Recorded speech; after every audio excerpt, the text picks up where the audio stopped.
De saludarlos, vamos a continuar con el desarrollo de nuestro programa correspondiente para el día de hoy. Espero que les haya llegado a todos ya la información con la que vamos a trabajar el día de hoy. Y bueno, recapitulando un poco, vamos a recordar brevemente que en la clase anterior vimos lo relativo al contenido del derecho procesal del trabajo, analizamos lo que era el conflicto colectivo de carácter económico-social, analizamos el conflicto colectivo de carácter jurídico y analizamos lo que era el arbitraje y en qué momento pues, se podía aplicar cada uno. De igual manera, pues en concordancia con lo que en su momento vimos con respecto al principio de autonomía, ya en la clase pasada empezamos a ver características y principios que son propios del derecho procesal del trabajo. En la clase pasada ya analizamos los primeros tres principios, recapitulamos brevemente, hablamos que el primero de ellos nos refiere que en el conflicto colectivo de carácter económico-social únicamente, todos los días y horas son hábiles. Anotamos ahí el artículo 324, que es la base legal de esa característica. Acto seguido, si ustedes tienen ya su documento, hablamos que una segunda característica dentro del proceso era la combinación que se da entre el conocimiento del juez unipersonal, ¿sí?, para pasar a conocimiento del Tribunal de Conciliación y culminar con, nuevamente, el control jurisdiccional del juez unipersonal que se da dentro del conflicto colectivo de carácter económico-social. Para este segundo principio o característica, utilizamos de base el artículo 382 y el artículo 394. Y finalmente, en la clase pasada vimos que en el proceso del derecho procesal colectivo, cuando se ha planteado un conflicto colectivo de carácter económico-social, el juez dicta unas prevenciones que corresponden a que los trabajadores de la empresa o institución, sea que hayan suscrito o no el pliego o el proyecto de pacto, sea que pertenezcan o no al grupo coaligado o al sindicato, van a gozar de una inamovilidad. Entonces platicamos que la característica especial, y la tienen ustedes en el numeral 3 de su documento, nos habla que es la única facultad que le otorga la ley al juez de poder iniciar diligencias de oficio. Hablamos en esa oportunidad que siempre los jueces actúan a requerimiento de parte. Sin embargo, aquí, en este principio, hablamos que el juez, en materia de diligencias de reinstalación, tiene la facultad de actuar de oficio cuando así tenga conocimiento que se ha violentado una inamovilidad. ¿Estamos hasta ahí? ¿Hay alguna duda o consulta de lo que vimos la clase pasada? Bueno, entonces sigamos y vamos en la lectura con su documento. Siguiente, dice: en el trámite del conflicto de carácter económico-social no es exigible la asesoría profesional. Sí lo es en el caso que el procedimiento... ¿Me dicen si escuchan ahí, jóvenes? Vamos. Bueno, gracias. Miren, la vez pasada, Elisa me hizo el favor de colocarse ahí atrás y ver que casi no se oía, pero ninguno de ustedes había hecho la observación. Y el derecho de petición se les olvidó, nadie lo mencionó, nadie comentó nada. Bueno, entonces si estamos bien ahí, continuamos. Fue de oficio. Entonces, vean, repito, característica cuarta. En el trámite del conflicto colectivo de carácter económico-social no es exigible la asesoría profesional. Sí lo es en el caso de que el procedimiento colectivo eventualmente concluya en el arbitraje o bien se adopta por las partes un arbitraje potestativo antes de promovido el trámite de la demanda colectiva. Entonces, como les mencioné, más adelante vamos a ir desarrollando cada uno de los procesos con sus diferentes incidencias. Pero otra característica que ustedes tienen que tener desde ya presente es que cuando planteamos un conflicto colectivo de carácter económico-social, vamos a llegar a la conciliación ante el juez y eventualmente un proceso de huelga. Ahí la ley no exige, ¿sí?, la asesoría profesional de un abogado para el grupo de trabajadores. Va mucho en concordancia con lo que vimos en Derecho Procesal del Trabajo 1, que se recuerda que no es obligatoria la asesoría profesional en el juicio ordinario laboral. Lo mismo sucede en el conflicto colectivo de carácter económico-social, pero, como lo acabamos de leer, si vamos a un arbitraje, porque es obligatorio, o de común acuerdo las partes acceden a acudir al arbitraje, nos vamos a encontrar ahí, lo vamos a ver, va a ser legal en su momento, que si vamos al arbitraje, sí se exige la asesoría profesional. ¿Sí? Solo para que tengamos clara esa característica, que repito, cada proceso lo vamos a ver despacio, pero desde ya ustedes tienen que saber que a diferencia del juicio ordinario laboral, en que en ningún momento es exigible la asesoría profesional, en materia de derecho procesal colectivo, cuando se plantea el conflicto colectivo de carácter económico-social, se mantiene esta regla de la no obligatoriedad de la asesoría profesional, no así cuando planteamos el arbitraje. Una vez que se instaura el arbitraje, es obligatorio hacerse asesorar de abogado. ¿Sí? Bueno, siguiente característica. Número 5, dice: la integración de los tribunales de conciliación y de arbitraje se integra con un juez letrado, juez de derecho, y jueces legos. Jueces de hecho no deben ser abogados. A ver, vamos a ver, jóvenes, que en los tribunales de conciliación y arbitraje, me voy a adelantar un poco el tema de la siguiente clase, que es justamente la organización de los tribunales, vamos a ver que los tribunales se conforman por 3 personas. Quien preside, que va a ser el titular, ¿sí?, del juzgado, es decir, el juez de primera instancia de trabajo y previsión social. Pero tanto el tribunal de conciliación como el tribunal de arbitraje van a tener 2 vocales.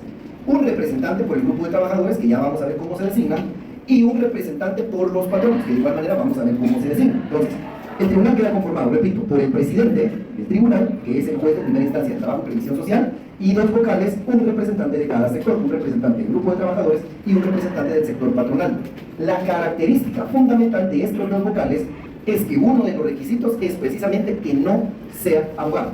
¿Sí? Vamos a ver en la siguiente clase que uno de los requisitos para ser vocales y poder integrar el tribunal de conciliación y el tribunal de arbitraje es no trabajar en el organismo judicial y no ser abogado. A eso se refiere cuando nos dice que son dos jueces leo, ¿sí? Dos jueces leo o dos jueces de hecho, y lo que quiere decir es que como estos vocales no tienen conocimiento del derecho, pero recuerden que en el conflicto colectivo de carácter económico, social o en el arbitraje no estamos analizando la aplicación de normas. Estamos intentando crear nuevos derechos o mejorar los derechos que ya nos asisten. Los ejemplos que hemos utilizado. Si alguien pide, un grupo coaligado o un sindicato pide un aumento del 10% de salario, no estamos discutiendo una norma de derecho, no estamos aplicando derecho. Si está pidiendo el grupo coaligado o el sindicato que se aperture una guardería en el lugar de trabajo, no estamos aplicando ni interpretando derecho. Estamos analizando y vamos a aplicar situaciones que tienen repercusión en el ambiente social de los trabajadores de la empresa. Es por eso que la ley prevé que estos vocales no sepan de leyes, en el entendido que no es interpretación de leyes lo que vamos a discutir. Y por eso hay una representación equitativa de la parte de los trabajadores y la parte patronal, porque ambos conocen las interioridades de la relación de trabajo. Ambos saben lo que es el patrono y ambos saben lo que es el trabajador. Ambos en algún momento pueden tener una visión más clara de cómo se vive en la realidad la relación patrono-trabajador dentro de una institución o una empresa. Repito, es por ello que la ley privilegió que estos representantes no sean abogados. El abogado aplica normas, aplica leyes. Nuestro conocimiento no es del todo recomendable para este tipo de conflictos, en lo que, repito, lo que se está discutiendo es una problemática social. Hay una controversia surgida con ocasión del trabajo en el que se va a discutir las posibilidades del patrono versus las pretensiones del trabajador. Los ejemplos que les decía, eventualmente el Tribunal de Conciliación va a hacer un análisis de los estados financieros o del disponible en caja del patrono versus cuánto está pidiendo de aumento u otro bono. Van a entrar a hacer un razonamiento más social acorde a la realidad. Repito, no vamos a interpretar normas como si se hace en el juicio ordinario laboral. Un ejemplo rápido, me despiden injustificadamente, presento mi demanda.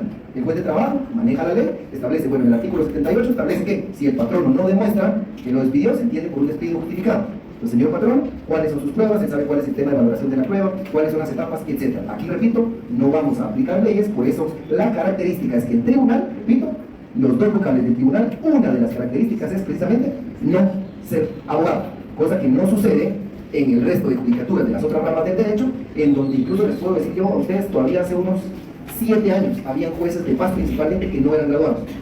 Hace unos 20 años, 25 años no era requisito ser graduado para ser juez de paz, pero recuerdo que hace como 10 años la Corte Suprema de Justicia emitió una normativa en la que establecía que daba una dispensa a todos aquellos jueces que no se hubieran graduado, creo que de 3 o 4 años, y el que no se graduara en ese tiempo perdía su empleo. De tal manera que les puedo decir que hoy todos los jueces de la República tienen la calidad de abogados.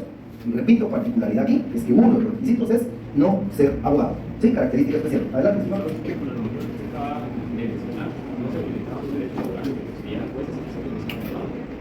Ahí puede haber una interpretación, pero lejos de accionar lo que hicieron todos los jueces, puede graduarse. Le digo, yo creo que está aquí el secretario, venía incluso del interior de la República, sacar privados, tesis y demás. Yo creo que es sujeto a discusión, pero también recuerden que para uno poder optar a un cargo tiene que tener ciertas calidades. Pero debatir. ¿Dudas o consultas, jóvenes? Adelante. Estudios de derecho, sí. Sí, pero estoy hablando de hace muchísimos años. Bueno, dudas o consultas. Seguimos entonces. 6. No es vinculante lo resuelto por el Tribunal de Conciliación con el procedimiento de huelga.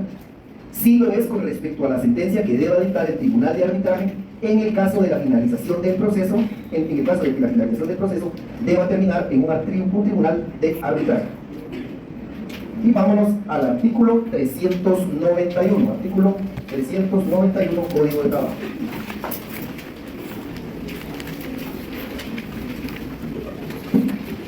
El artículo 391 establece: si los delegados convinieren en someterse a la cuestión de arbitraje, todos los documentos, pruebas y actas que se hayan aportado o levantado durante la conciliación servirán de base para el juicio correspondiente. Entonces, vean, pues, jóvenes, recapitulando un poco lo que vimos la vez anterior, se recuerda que se plantea el conflicto colectivo de carácter económico-social y la primera fase procesal es la conciliación. Se recuerda que les comentaba que hay un tribunal de conciliación que no tiene facultades para resolver el conflicto. Ellos simplemente van a proponer fórmulas ecuánimes para que las partes lleguen a un acuerdo. Si en esas audiencias frente al Tribunal de Conciliación no se arriba a ninguna conciliación, valga la redundancia, se termina esa etapa y se recuerda que hay dos caminos. Seguir con la segunda fase del conflicto colectivo, segunda fase procesal, que es la huelga, o las partes pueden someter el conflicto al arbitraje. Entonces, ¿qué nos está diciendo esta característica? Esta característica nos establece que si fracasa la conciliación y nos vamos a la huelga, ¿sí?, lo que haya recomendado el Tribunal de Conciliación no es vinculante, ¿sí? Cuando termina la participación, el Tribunal de Conciliación emite una pequeña resolución en donde hace constar: no se arribó a ningún acuerdo, se da por clausurada la fase de conciliación y se emitieron las siguientes recomendaciones. Recuérdense que yo no resuelvo. Las siguientes recomendaciones: nosotros recomendamos que en vez de un 10%, el patrón nos exista posibilidad de dar un 7% de aumento. Recomendamos que no es factible que se den 3 días más de vacaciones como establecen los trabajadores. Recomendamos que sí es factible dar un bono extra como lo pedían los trabajadores, etc. Ellos emiten un pliego de recomendaciones y con eso terminan su participación.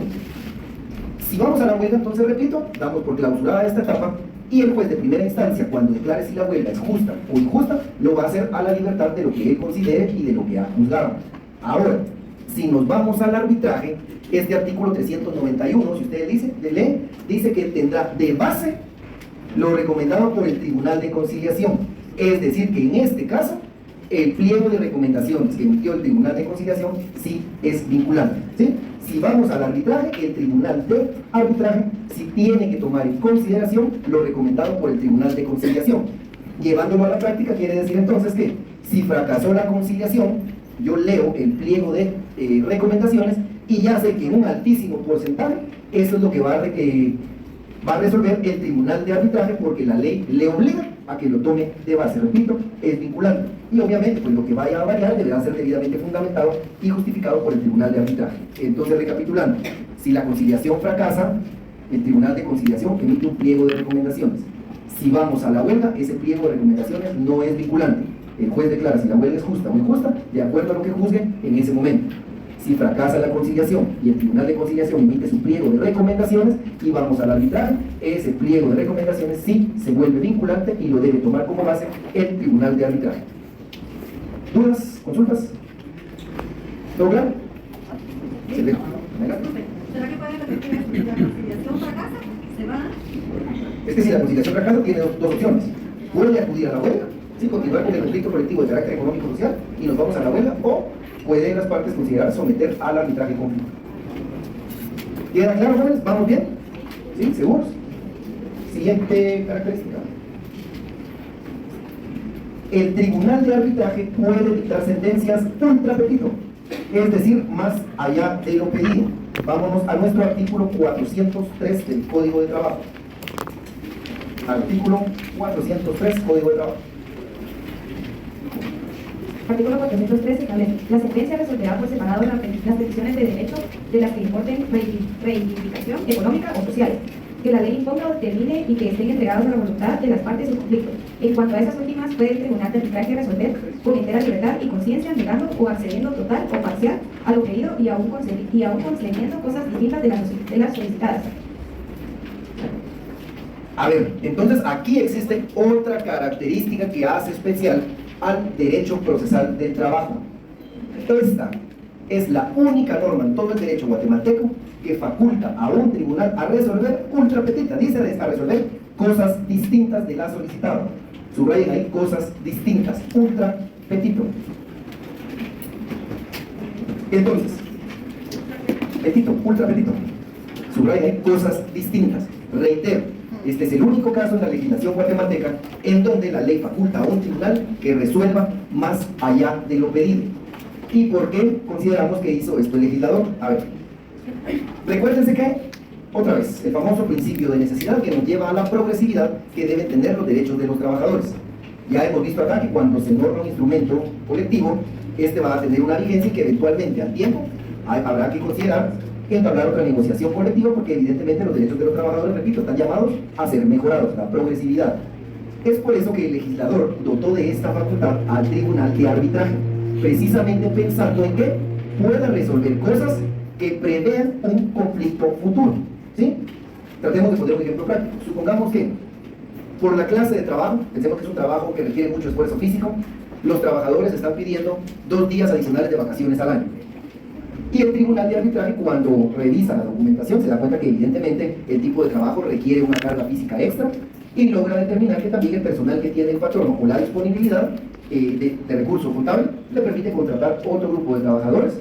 Y el tribunal de arbitraje entonces puede llegar a un momento de decir, vean, se accede a que se amplíen los días de vacaciones, pero no en 2, van a ser en 4 días de vacaciones, porque ya vimos que realmente el trabajo es tan demandante, requiere un desgaste físico, que de todos modos, en 1 año o 2 años, los trabajadores van a estar de cualquier manera resintiendo ese cansancio físico, y dentro de 2 años otra vez vamos a estar a las puertas de otro conflicto que otra vez amenace con paralizar labores en la institución o la empresa. Entonces el tribunal de arbitraje, previendo evitar un conflicto futuro, tiene esta facultad, repito, de resolver cosas distintas de lo que le han pedido. Puede resolver más allá de lo que las partes le han solicitado. Y reitero, esto es con el ánimo, el tribunal de arbitraje prevea, o evite más bien, prevenga un conflicto futuro que otra vez ponga en tela de juicio la armonía de la empresa, la convivencia social, y reitero, la posibilidad de que se paralicen labores y que haya un estancamiento en la prestación de determinados servicios o en la producción de determinados bienes. ¿Sí? Repito, única facultad que se le da a los jueces en el derecho guatemalteco de esta naturaleza en materia de derecho colectivo. Adelante. Eso solo es el tribunal de arbitraje. Tribunal de arbitraje, exacto, únicamente. Adelante. Licenciado, pero usted colocaba el caso en el que se solicitaban días de vacaciones extras. Supongamos que el tribunal dice, bueno, aquí están bien los 2 días de vacaciones, pero en los 2 días de descanso a la semana van a ser 3, con tal de no subir más, se puede hacer también de la forma en la que ellos pueden ir más allá de lo que se solicitó, que no sea específicamente lo que ellos dijeron, sino que algo totalmente aparte, pero que les beneficie. Sí, por eso les digo, dice cosas distintas. Por eso les digo, por ahí, cosas distintas, más allá de lo pedido. El tribunal tiene la libertad de decidir lo que considere que es mejor, aunque recordemos que siempre tiene que aplicar aquello de que lo que soliciten los trabajadores acorde a la posibilidad del patrón y que debe haber un equilibrio entre el trabajo y el capital. Eso siempre lo tiene que tomar en cuenta el tribunal de arbitraje, pero sí está facultado para resolver esas naturalezas. ¿Verdad?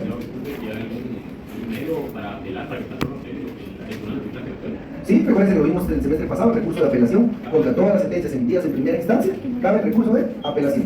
Sí, tanto para lo que se resuelva la justicia o la injusticia de la huelga o el arbitraje, cabe el recurso de apelación.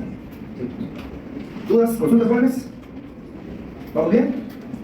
Seguimos entonces.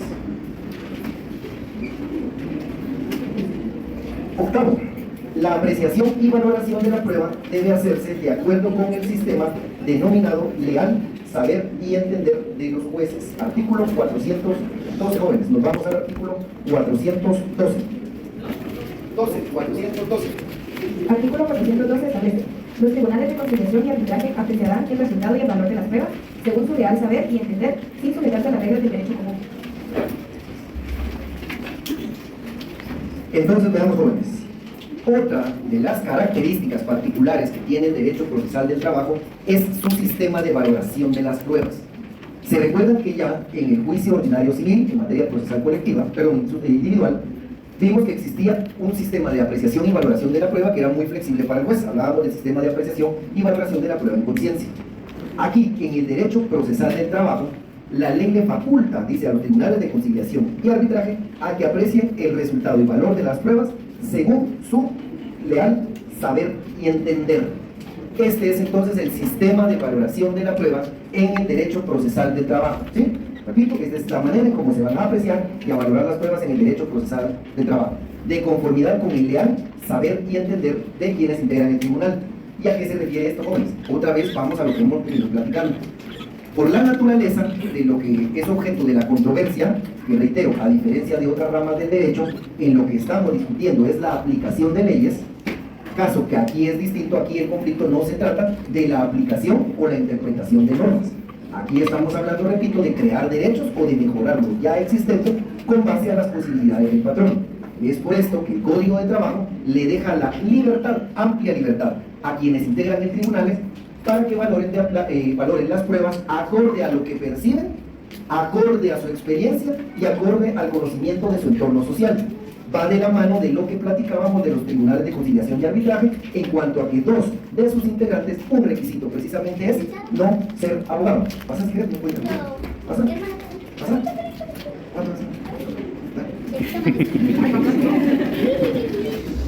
Hola, muy buenas tardes, disculpe la molestia, le deseo bendiciones. Mire, le vengo ofreciendo lo que son unas ricas, deliciosas paletillas a pensar que ando vendiendo para poder comprar un plato de comida para mí y mi hermanito y poder salir cada día adelante y poder tener un plato de comida.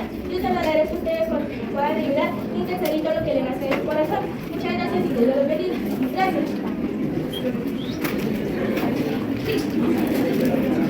Entonces, seguimos con esto, perdón ahí por la interrupción. Entonces, repito, este sistema de valoración de la prueba es el más flexible que vamos a encontrar dentro del derecho guatemalteco. Cualquier otro sistema de valoración de la prueba que quisiéramos aplicar aquí, como la sana crítica o la sana crítica razonada, etc., no nos sería de utilidad. Por eso el legislador previó, repito, dejarle esa libertad a Tribunal de Conciliación y Tribunal de Arbitraje para que interprete las normas, saber y entender que la interprete. Recapitulando, por eso les decía que los tribunales de conciliación y arbitraje, que vamos a ver a continuación, es por eso que incluso que se integran con dos vocales, repito, que necesariamente no deben ser abogados. La idea es que entendamos que no estamos interpretando ni analizando derechos, sino que estamos resolviendo una controversia derivada de un conflicto que tiene carácter económico o social. Si se da cuenta, es básicamente muy similar. Aquel principio le da ciertas libertades al juez, pero lo limita en muchos aspectos. Si ustedes se recuerdan, en el juicio ordinario laboral, dice el sistema de valoración de la prueba es en conciencia. ¿Sí? El juez puede valorar de una manera flexible, pero establece ahí, los documentos serán conforme al derecho procesal civil. El reconocimiento judicial con respecto al derecho procesal civil. Hay como 3 medios de prueba que lo remite al derecho procesal civil, lo que hace que el sistema de valoración se vea muy limitado, porque solo se puede aplicar en la mitad de los medios de prueba. Acá, si nos damos cuenta, no existe ninguna limitación. No nos refiere a ningún otro código de ley, sino simplemente dice acorde a su saber y entender, acorde a su experiencia, acorde a su conocimiento del entorno social, resuelva con entera libertad. Es flexible. Sí, y además recuérdense que digamos que el sistema de valoración de la prueba en conocimiento y conciencia está igualmente destinada a un órgano jurisdiccional, que sea un profesional del derecho. Aquí recordemos, otra vez repito, lo que tenemos que entender es que la ley deja en claridad que básicamente se abstrae del derecho. Allá en el derecho procesal individual, el sistema de valoración de conciencia sí está destinado a que la norma también es flexible, pero la interpretación de determinadas normas de derecho. Aquí, repito, tiene la ley claro que no estamos interpretando normas, claro, vamos a que hay leyes que hay que respetar plazos y demás, pero el objetivo de la controversia es un factor económico o social, no de derecho. ¿Sí? ¿Alguien puede ver otra mano? ¿Alguna otra duda? ¿Sí, No me pasa con dudas porque creo que ustedes, los jueces leen, y eso es cada una de las partes quien dice quién nos va a representar o lo que elige el juzgado. Muchas gracias, que Dios los bendiga. No, esto lo vamos a ver ahorita a continuación. Vamos a ver que el sector patronal en general y el sector de los trabajadores en general, cada año hacen su propuesta de representantes ante la Corte Suprema de Justicia y la Corte Suprema de Justicia, de conformidad con la ley establece, que eso lo vamos a ver despacio ahorita. La ley menciona que en cada tribunal de primera instancia, cada juzgado de primera instancia de trabajo debe existir un tribunal de conciliación y un tribunal de arbitraje. Es decir, esto ya está nombrado desde el mes de diciembre del año anterior. De tal manera que cuando cae un conflicto colectivo de carácter económico o social, el juez ya sabe quiénes son los que integran el tribunal de conciliación o de arbitraje y les llama. No quiere decir, que vamos a ver despacito, que ese tribunal se conforme con un representante de trabajador o de patrón de ese conflicto. No, es un representante del sector patronal y del trabajador externo. ¿Sí? De hecho, una de las causas para no conocer es el parte del conflicto. Pero lo vamos a ver despacito. Pero sí me entendió la idea. Entonces, repito, integra el juez de trabajo, un representante de la parte patronal y un representante del sector de trabajadores, y estos dos, uno de los requisitos es no ser abogado. Perfecto. ¿Hay más dudas, jóvenes? No, código de trabajo. Ese es el siguiente tema. Sí, ahorita lo vamos a ver, vamos a profundizar porque ese es el siguiente tema, cómo se integra la organización de los tribunales de trabajo en materia procesal colectivo. Ese es el siguiente tema, por eso no lo veo, solo vemos las características.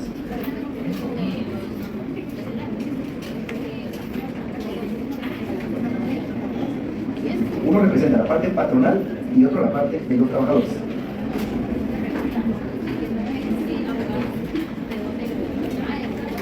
Es lo que acabamos de explicar ahorita, pero ahorita vamos a ver la integración del Tribunal de Arbitraje y Conciliación y ya les va a quedar más claro. ¿Sí? ¿Dudas o consultas? ¿Seguro? ¿Vamos claros hasta aquí? Bueno, y la última característica o principio nos establece los efectos de las resoluciones dictadas a lo largo del proceso colectivo de carácter económico-social o las dictadas por el Tribunal de Arbitraje se extienden a terceros que no participaron en el movimiento y a aquellos trabajadores futuros. Se recuerdan que eso lo vimos hace un par de clases en el artículo 50. A esto se le denomina como el fuero de atracción.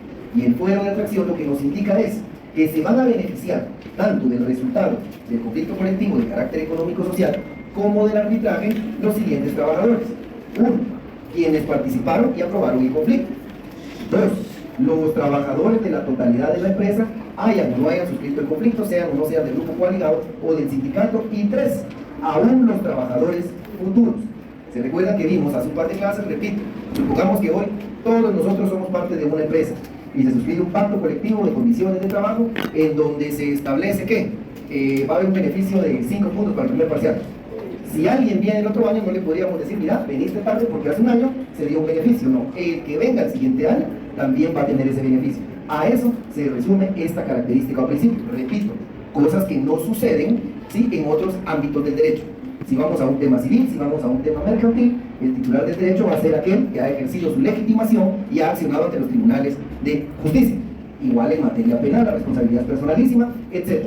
Por eso reitero, otra característica especial del derecho procesal del trabajo es que los beneficios que se obtengan de la negociación colectiva la van a tener todos los trabajadores. Incluso aquel que dice, van a formar un sindicato, yo estoy en contra de eso, ganan de perder el tiempo, dicen que plantean un conflicto, uno a trabajar viene, no logran nada, y el día que dan el aumento, también a él le corresponde el beneficio. ¿Sí?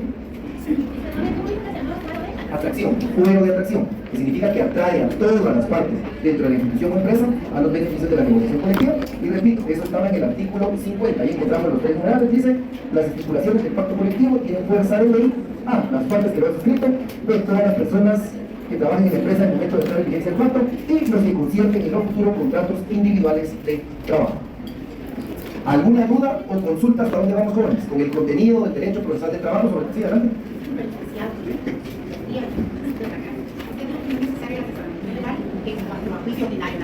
Exacto. En el arbitraje sí es obligatorio. Exacto. Cuando son conflictos colectivos.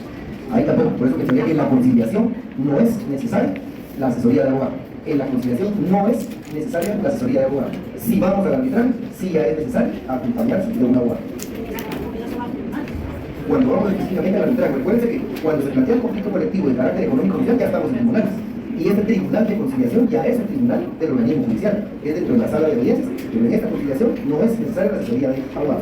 Si vamos al arbitraje, ya es obligatorio.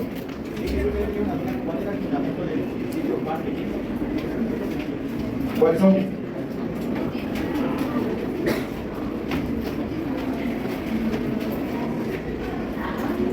No, del cuarto quinto le digo porque incluso el quinto es lo de los jueces, que eso lo vamos a ver ahorita despacito. Ahí va a encontrar el fundamento, ahorita te lo voy a dar. A los de atrás queda claro el contenido, porque la clase pasada no sé qué tanto lograron tratar, ¿todo claro? Conflicto colectivo de carácter económico social, conflicto colectivo de carácter jurídico y arbitraje. ¿Sí? Disculpe, en la conciliación usted dijo que podían participar 3 delegados, mínimo 3 delegados del grupo de coaligado o del sindicato. Y ya en el juicio de conciliación solo puede ser uno. No, igual vamos a ver más adelante, pero me anticipo, en la conciliación es igual. De hecho, cuando dice para el grupo coaligado van a ser representados por al menos 3 representantes, habla ya de la etapa extrajudicial y de la etapa judicial. Igual para el sindicato, cuando dice por lo menos 3 del comité ejecutivo, la totalidad de los mismos, en la asamblea de una se les va a facultar para negociar tanto extrajudicialmente como judicialmente. Y vamos a ver más adelante que lo que la ley establece es que el patrono debe de nombrar una comisión análoga. Es decir, si hay 3 representantes de los trabajadores, el patrono nombra 3 representantes. Si hay 9 representantes de los trabajadores, el patrono nombra sus 9 representantes. ¿Sí? ¿Estamos claros? Bueno, adelante.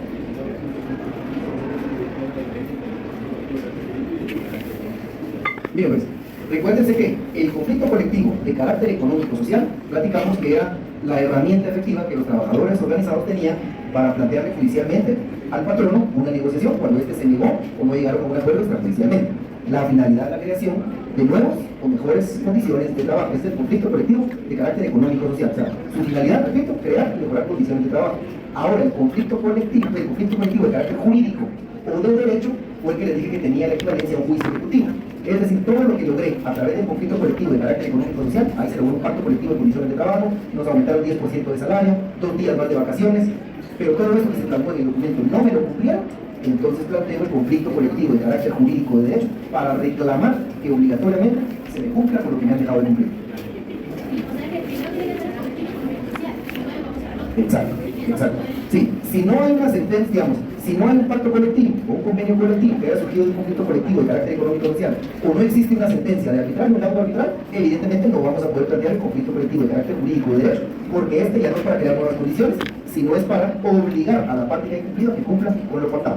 ¿Sí? Eso es lo que decía usted de que era lo equivalente a un juicio ejecutivo. Exacto. Por eso les decía, es el equivalente a un juicio ejecutivo, y por eso hablamos en su momento que una característica especial era que se puede requerir el pago de daños y perjuicios. Esa es la característica especial del conflicto colectivo de derecho o jurídico, ¿sí? De carácter jurídico o de derecho. ¿Alguna otra duda?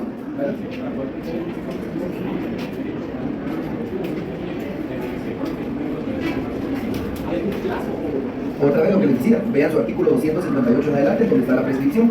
Dependiendo de lo que se dejó de cumplir, hay que ver en cuál de los artículos, del 258 al 267 en cada, y es el plazo de prescripción. Hay plazos de 30 días, 4 meses, 2 años. Habría que ver cuál es la norma que se incumple y ver en qué artículo de estos se encuadra, y ahí está establecido cuál es el plazo de prescripción. ¿Sí? ¿Dudas, consultas? Bueno, entonces pasamos al siguiente tema, jóvenes. Y el siguiente tema, también ya no da tiempo que entrar a la profundidad, pero el siguiente tema es la organización de los tribunales de trabajo y previsión social en materia colectiva. Nos vamos a ir a nuestro artículo. Bueno, vean, como tal vez no nos da tiempo a abarcar la profundidad, voy a empezar a hablar de algunas generalidades. A ver, en materia procesal colectiva, vamos a ver después en la siguiente clase, que existen los siguientes órganos jurisdiccionales que son competentes para conocer el conflicto. En primer lugar, tenemos a los juzgados de primera instancia de trabajo y previsión social. ¿Sí? Tenemos a los juzgados de primera instancia de trabajo y previsión social. De hecho, adelantémonos un poco en la lectura y vámonos al artículo 292. Artículo 292. Y nos establece el artículo 296, jóvenes. Los juzgados de trabajo conocen en primera instancia dentro de sus respectivas jurisdicciones a de todas las diferencias o conflictos individuales o colectivos de carácter jurídico. Aquí aparece primero. Vamos a verlo más adelante, pero me adelanto. El conflicto colectivo de carácter jurídico o de derecho se plantea ante el juzgado de primera instancia de trabajo y previsión social y su trámite es a través del juicio ordinario. Lo vamos a ver despacio, pero para que nos vayamos familiarizando. Dice, de carácter jurídico que surjan entre patronos y trabajadores, solo entre aquellos o solo entre estos, derivados de la aplicación de las leyes y reglamentos de trabajo o del contrato de trabajo o de hechos íntimamente relacionados con él. Artículo 292 de la ley establece de todos los conflictos colectivos de carácter económico, una vez que se constituyan en tribunales de arbitraje, de acuerdo con las disposiciones del capítulo 3 de este título, tienen también facultad de arreglar en definitiva los mismos conflictos, una vez que se constituyan en tribunales de conciliación conforme a las referidas disposiciones.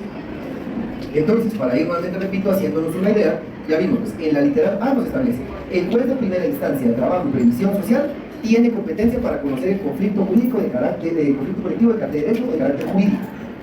En la literal B nos establece, pueden conocer de los conflictos colectivos de carácter económico o social una vez que se hayan convertido en tribunal de conciliación. Y se recuerda que cuando vimos la característica revisamos el artículo respectivo, es decir, se plantea la demanda colectiva. El que resuelve en ese primer momento es el juez de primera instancia de trabajo y previsión social.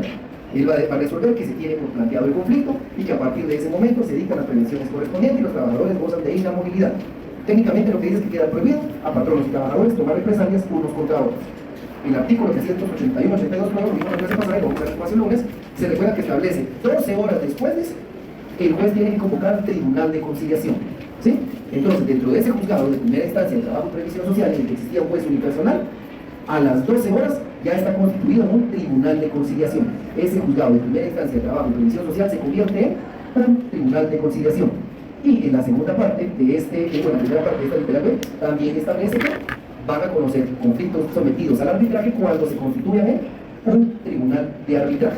Entonces, de tal manera, jóvenes, vamos a ver más adelante en la siguiente clase que lo que no cambia aquí es el juez de trabajo, de primera instancia de trabajo y previsión social. Ellos están fijos en sus respectivas judicaturas.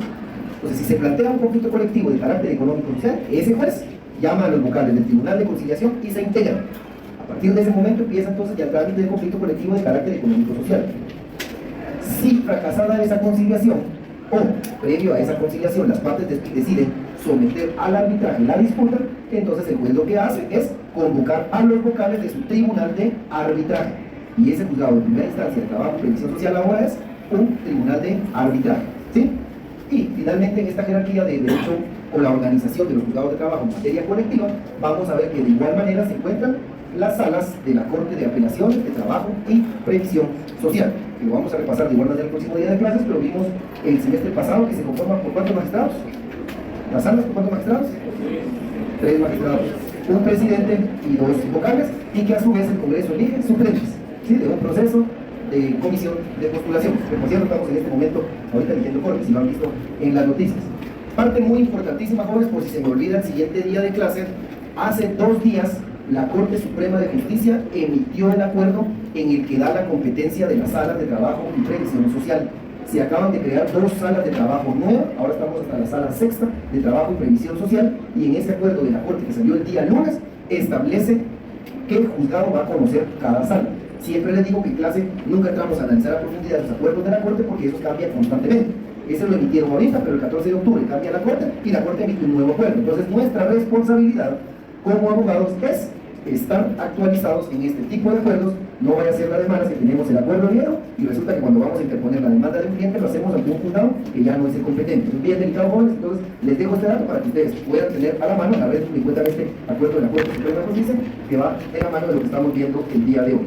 Bueno, si no hay más consultas, lo dejamos por aquí el día de hoy. Nos vemos virtualmente el día lunes con este tema. ¿No hay más? Excelente, bueno, feliz noche.